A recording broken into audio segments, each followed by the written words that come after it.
नमस्कार दोस्तों, मैं कल्पना। आपका स्वागत है मेरे इस चैनल मास्टर ऑफ हिस्ट्री में।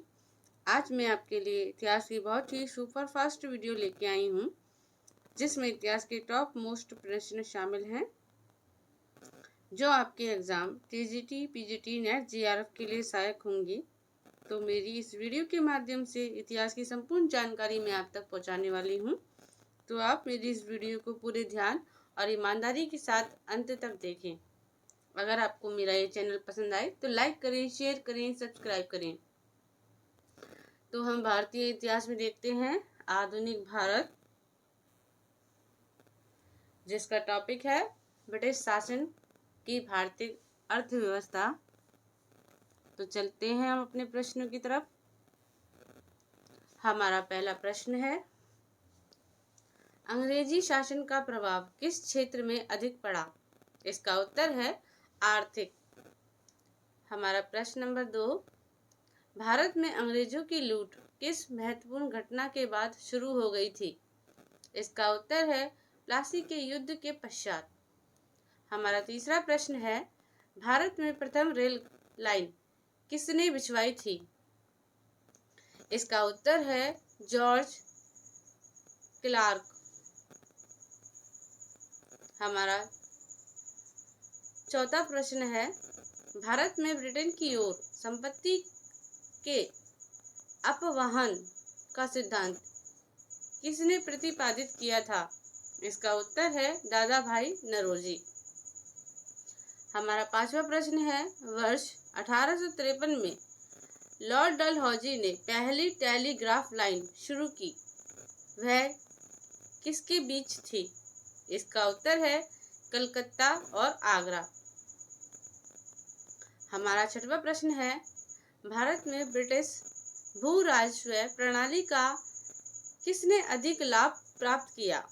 इसका उत्तर है जमींदार।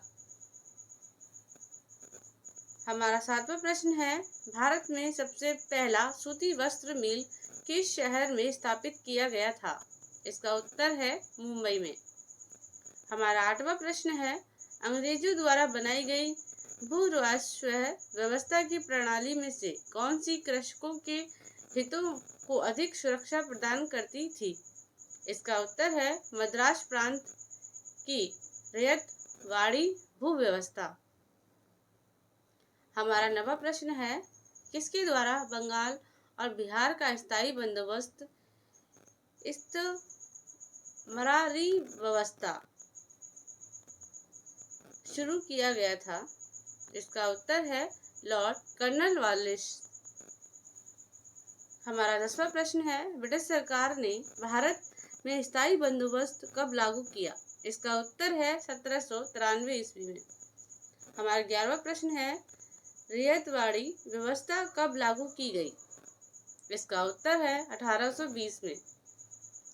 हमारा 12वां प्रश्न है, पहली बार औपचारिक रूप से महालवाड़ी प्रथा कब लागू की गई? इसका उत्तर है 1822 में। हमारा 13वां प्रश्न है, अंग्रेजी शासन में भारत में कौन सा क्षेत्र अफीम उत्पादन के लिए प्रसिद्ध था? इसका उत्तर है बिहार। हमारा 14वां प्रश्न है, 8वीं सदी में बंगाल में वस्त्र उद्योग के पतन के लिए उत्तरदायी कारण था? इसका उत्तर है ब्रिटेन को निर्यात करने वाला माल पर उच्च टट कर। हमारा 15वां प्रश्न है, किस नील कृषकों की दुर्दशा पर लिखी गई पुस्तक नील दर्पण लेखक कौन थे? इसका उत्तर है दीनबंधु मित्र। हमारा 16वां प्रश्न है, अंग्रेजों द्वारा सर्वप्रथम कहावा बागवान लगाए गए थे? इसका उत्तर है वायनाड जनपद में।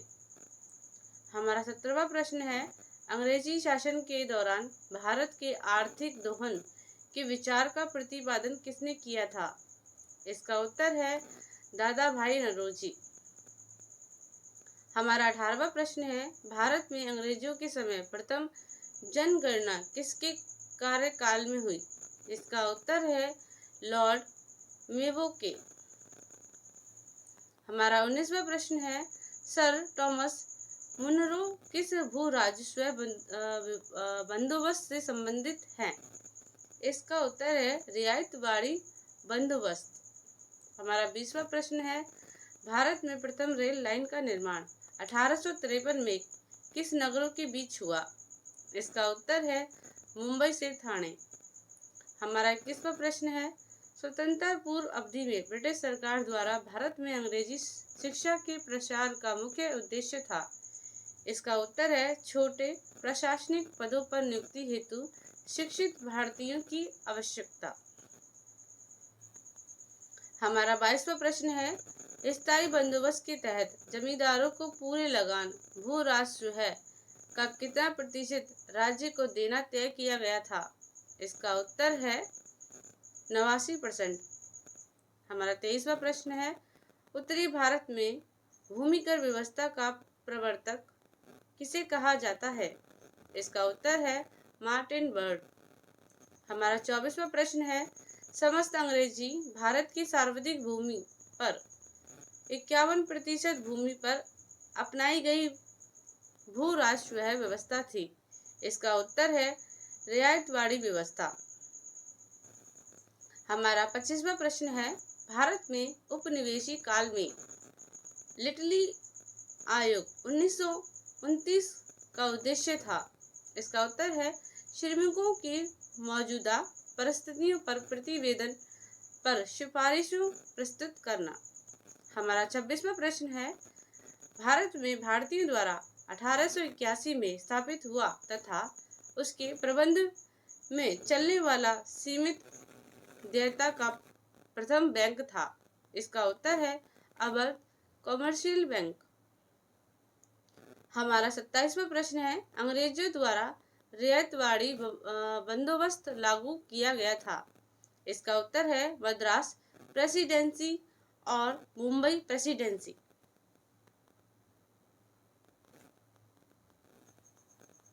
हमारा 28वां प्रश्न है, भारत में उपनिवेशी शासन के संदर्भ में 1883 में पारित अल्बर्ट विल का उद्देश्य था। इसका उत्तर है जहां तक अदालतों की दंडिक अधिकारिता का संबंध था, भारतीय तथा यूरोपीय लोगों के बाराबारी पर रोकना। हमारा 29वां प्रश्न है, ब्रिटिश शासन के दौरान भारत में उद्योगों का कोई स्वतंत्र विकास नहीं हुआ। इसका कारण था। इसका उत्तर है भारी उद्योगों का अभाव। हमारा 30वां प्रश्न है, यद्यपि भारत के व्यापार पर 1813 के चार्टर्ड एक्ट द्वारा कंपनी के एक अधिकार को समाप्त कर दिया गया, परंतु फिर भी किस वस्तु का व्यापार केवल कंपनी के लिए ही सुरक्षित रखा गया? इसका उत्तर है चाय। हमारा 31वां प्रश्न है, ब्रिटिश ईस्ट इंडिया कंपनी का व्यापारिक अधिकार अंतिम रूप से किस एक्ट के तहत समाप्त किया गया? इसका उत्तर है 1833 का चार्टर्ड एक्ट। हमारा 32वां प्रश्न है, स्थायी बंदोबस्त 1793 के अंतर्गत जमींदारों की अपेक्षा की गई थी कि वे खेतिहरों को पट्टा जारी करेंगे। उनके जमींदारों ने पट्टा जारी नहीं किए। इसका क्या कारण था? इसका उत्तर है जमींदारों के ऊपर कोई सरकारी नियंत्रण नहीं था।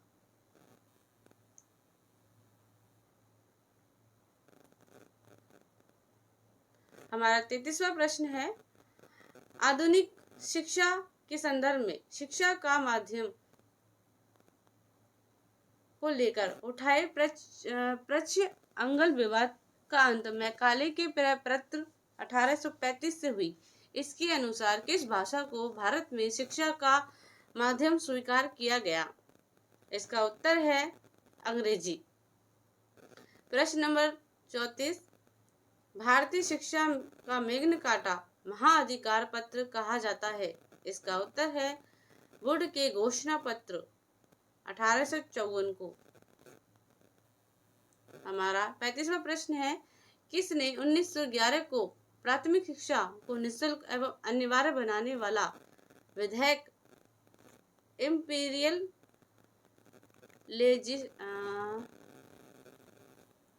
लेजिस्लेटिव काउंसिल में प्रस्तुत, जिसे प्राथमिक शिक्षा का विघ्न काटा कहा गया? इसका उत्तर है गोपाल कृष्ण गोखले। हमारा 36वां प्रश्न है, किस सिद्धांत का यह अर्थ था कि शिक्षा समाज के उच्च वर्ग को दी जाए, इस वर्ग से छिन्न छिन्न कर शिक्षा का प्रभाव जनसाधारण तक पहुंचे?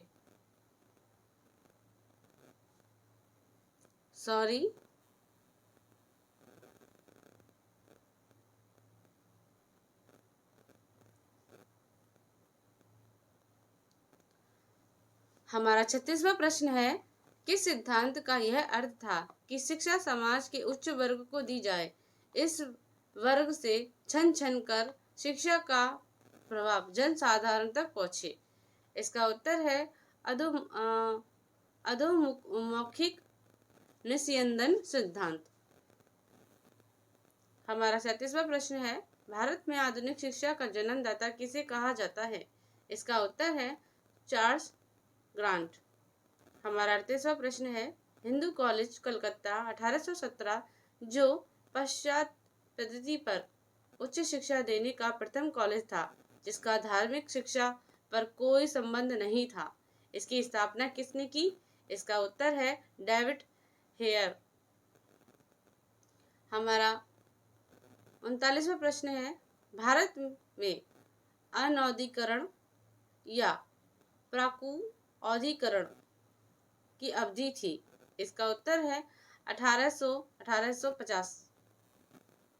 हमारा 40वां प्रश्न है, भारत में आधुनिक उद्योगों की स्थापना कब आरंभ हुई?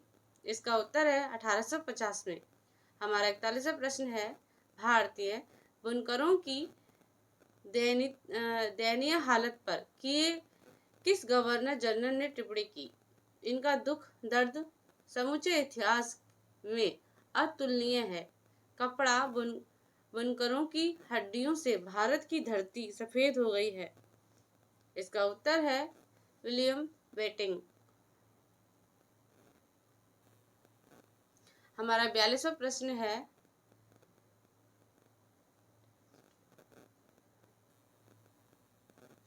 बैप्टिस्ट मिशनरियों के त्रिमूर्ति जोशुआ मार्शमेग, विलियम केरी एवं विलियम वार्ड ने श्री रामपुर को अपना कार्य क्षेत्र चुना, जिस कारण उन्हें श्री रामपुर त्रही के नाम से जाना गया, वह श्री रामपुर स्थित है। इसका उत्तर है बंगाल में।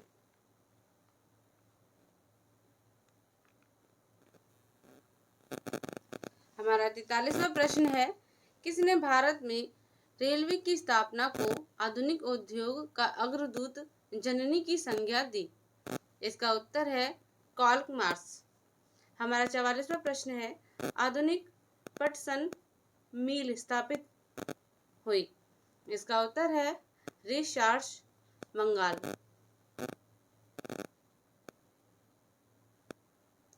रिसार्चरा बंगाल। हमारा 45वां प्रश्न है, पहले आधुनिक लोहा इस्पात उद्योग की स्थापना कहाँ हुई? इसका उत्तर है बिहार में। हमारा 46वां प्रश्न है, बिखरे हुए स्वायत्त गांव के कवच को इस्पात के रेलों से छेद दिया गया, जिससे उनके जीवन रक्त का ह्रास हो गया, यह किसने कहा? इसका उत्तर है बुक्कानान ने। हमारा 47वां प्रश्न है, हमारी पद्धति बहुत कुछ स्पंज की तरह काम करती है। यहाँ गंगा के तटों से सभी अच्छी चीजों को सोख लेती है और टेम्स के तटों पर उन्हें निचोड़ कर गिरा देती है। यह युक्ति किसकी है? इसका उत्तर है जॉन सुलिवान। हमारा 48वां प्रश्न है, कांग्रेस के किस अधिवेशन में पहली बार कांग्रेस द्वारा मौलिक अधिकारों और राष्ट्रीय आर्थिक कार्यक्रमों से संबंधित प्रस्ताव पारित किए गए? इसका उत्तर है कराची अधिवेशन 1931। हमारा 49वां प्रश्न है कांग्रेस के कराची अधिवेशन मार्च 1931 के अध्यक्ष कौन थे? इसका उत्तर है सरदार वल्लभ भाई पटेल। हमारा 50वां प्रश्न है 20वीं सदी के पूर्वार्ध में देश का भीषणतम अकाल 1942 से 1943 में कहाँ पड़ा? इसका उत्तर है बंगाल में। हमारा 51वां प्रश्न है 1938 के ईस्वी के अंत में भारतीय राष्ट्रीय कांग्रेस के अनुरोध पर जो राष्ट्रीय योजना समिति बनाई गई उसके अध्यक्ष थे? इसका उत्तर है जवाहरलाल नेहरू। हमारा 52वां प्रश्न है अकालों को रोकना तथा अकाल पीड़ितों की सहायता हेतु भारत सरकार ने अकाल संहिता कब प्रचारित किया? इसका उत्तर है 1883 में। हमारा 53वां प्रश्न है भारत में विकेंद्रीकरण का शुभारंभ किसके समय हुआ? इसका उत्तर है लॉर्ड मेयो। हमारा 54वां प्रश्न है रेल विभाग के लिए पृथक रूप से रेलवे बजट कब आरंभ हुआ? इसका उत्तर है 1925 में। हमारा 55वां प्रश्न है ब्रिटिश नागरिकों को सर्वाधिक किस वर्ष भारत में भूमि खरीदने और बसने की अनुमति मिली? इसका उत्तर है 1833 में। हमारा 56वां प्रश्न है the economic history of India के लेखक कौन है? इसका उत्तर है उमेश चंद्र दत्त। हमारा 57वां प्रश्न है भारत में इतिहास का उत्पादन सर्वप्रथम कब प्रारंभ हुआ? इसका उत्तर है 1913 में। हमारा 58वां प्रश्न है दादा भाई नौरोजी ने अंग्रेजों द्वारा किए गए किस काल को अनिष्टों का अनिष्ट की संज्ञा दी है? इसका उत्तर है धन के निकास। हमारा 59वां प्रश्न है poverty and un-British rule in India के लेखक है? इसका उत्तर है दादा भाई नौरोजी। हमारा 60वां प्रश्न है सर थॉमस हॉलैंड के सभापतित्व में भारतीय औद्योगिक आयोग का गठन कब हुआ? इसका उत्तर है 1916 ईस्वी में। हमारा 61वां प्रश्न है पहला औद्योगिक सम्मेलन किस वर्ष में आयोजित किया गया? इसका उत्तर है 1907 ईस्वी में। हमारा 62वां प्रश्न है 1925 में सरकार द्वारा गठित भारतीय आर्थिक जांच समिति के अध्यक्ष कौन थे? इसका उत्तर है एम विश्वेश्वराय।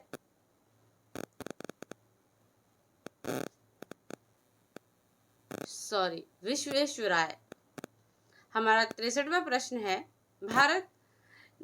किसने भारत के अंग्रेजी उपनिवेश नियंत्रणों की आलोचना में ब्रिटिश पदावली का उपयोग किया? इसका उत्तर है दादा भाई नौरोजी।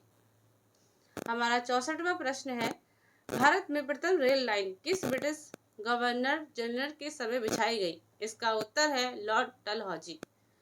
हमारा 65वां प्रश्न है कौन सा भारत में ब्रिटिश उपनिवेशी शासन का परिणाम नहीं था? इसका उत्तर है भारतीय सामंतवाद का विनाश। हमारा ये अंतिम प्रश्न है प्रश्न नंबर 66 किस कंपनी ने सर्वप्रथम भारत में रेल सेवा प्रारंभ की? इसका उत्तर है great Indian peninsular CIP railway. अगर आपको मेरा ये चैनल पसंद आए तो लाइक करें, शेयर करें, सब्सक्राइब करें। धन्यवाद।